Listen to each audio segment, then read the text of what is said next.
Biology and environmental science students can study populations in the Modeling Population Growth 1 activity, in which they'll compare an ideal population model, which studies exponential growth, to a logistic population model, which studies exponential growth that's limited by a competitive factor multiplied by the population squared.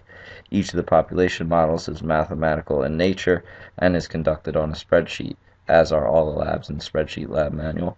They'll set up the spreadsheet as shown below, and then follow the procedures by entering formulas in the appropriate cells to construct a spreadsheet as shown.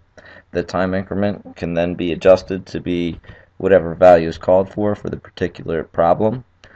In this case, we're going to count by 2, and we're going to start with an initial population of 100.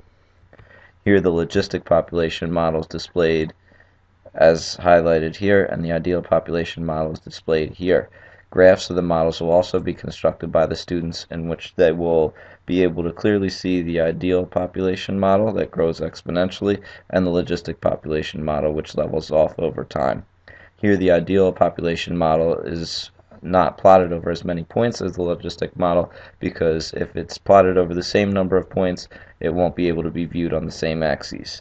A demonstration of ideal population growth is easy to see by adjusting the time increment by a small amount, which then causes the ideal model to grow beyond where it can be viewed with the logistic model. And a quick change to 2.5 will show you that the logistic model becomes barely visible at the bottom of the screen.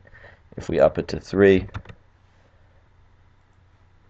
the logistic model is no longer visible as the scale of the ideal model grows to larger and larger values.